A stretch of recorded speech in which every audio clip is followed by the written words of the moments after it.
So I just saw Avatar: The Way of Water in the theater in 3D over here at the Regal 14 in where are we? Santa Fe, New Mexico. Who's talking? Who's holding the camera?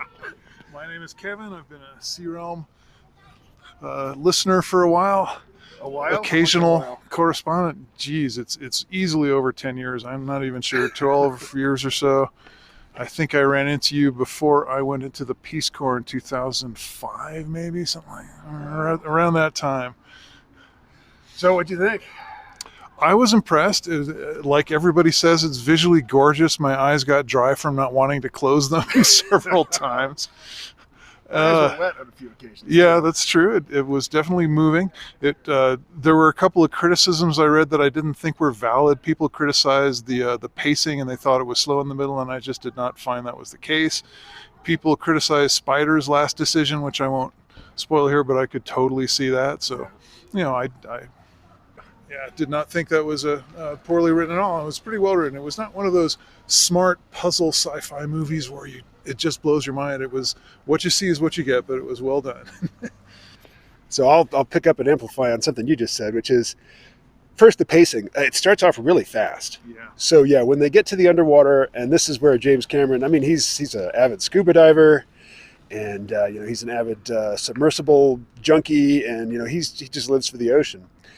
And so once you get there, he's just going to slow down and show off, and that's to be expected. But it was marvelous. I mean, I love nature documentaries, and it kind of turns into a nature documentary for a while, which is great. I loved it. Yeah, you mentioned it's not a sort of puzzle-solving, cerebral sci-fi. It is sci-fi. I would even go so far as to call it hard sci-fi. But James Cameron had a choice. We can bring back Quaritch, the military bad guy, who died in the first film. And to do that, they just introduce technology that sort of invalidates the whole premise of the first film. If you can record your personality, if you can upload, your consciousness, store it on a disk, and then upload it to a Navi body, there was no real reason to ever do the, the sort of telepresence that they did in the first film, where you project yourself into a Navi body, but you're still in your human body.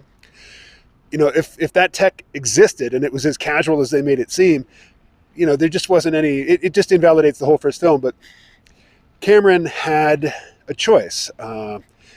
He could be scientific or he could be emotional, and he is the master of the emotional beats.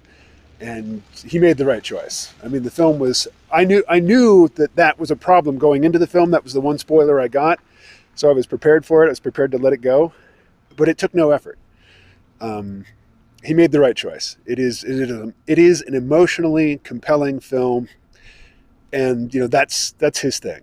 That's what he understands. If you go back to his I never saw Piranha 2, which I think is his first film, but starting from the Terminator on, he is just the master of the emotional beats. I think really, there's a lot of Titanic in this movie too, particularly at the end. I was going to mention that. Yeah. Not only Titanic, but The Abyss, if you remember that. The Abyss and Aliens. Yeah. It's all there. It's just a stew of what's in his head, I guess. Right. So I don't want to spoil too much, but there's a scene where people are trapped in a dwindling air pocket. That's one of his favorites. Yeah. And there's a scene with these glowing fish people, and that's straight from The Abyss. It was very, very amusing to revisit those subjects again. Yeah. Right. Good film. Good film. All right. I very much enjoyed it. Don't need to say a whole lot more. I'm kind of cold, so we should probably wrap it up. Well, but Sea Realm listeners, or at least Vault listeners, will hear more from you. You're willing to sit down and talk for a bit? Absolutely. All sure. right. We will do that soon. Sure. You should be the one who waves goodbye to the fans. Right. So I will do that. Here I am waving goodbye. Oh, wrong franchise. Wrong franchise. But anyway, friends, live long and prosper. Talk to you soon. All right. I'm outside of Sierra Trading Company, going to go buy some shoes. The only footgear I brought with me were my Scarpa mountaineering boots, which are badass, but a little bit much for everyday wear. But I had a few more things I wanted to say that occurred to me as I was driving over. First, I remember when the transition between standard definition and high definition television was taking place. And the first few times I saw HD programming in somebody's home on their big HD TV, it looked weird to me. It looked like cheap video for some reason. And I'm used to it now, so I don't HD TV doesn't look weird to me anymore.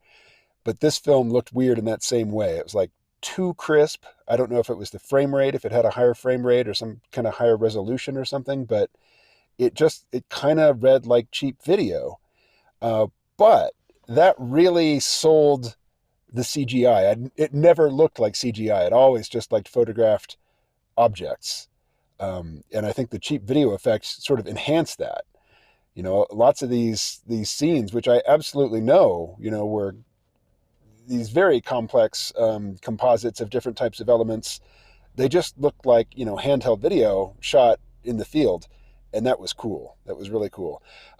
Jim Cameron is really, really good about characterization and giving you just little tidbits to hang a character on very early on, so you know who the character is.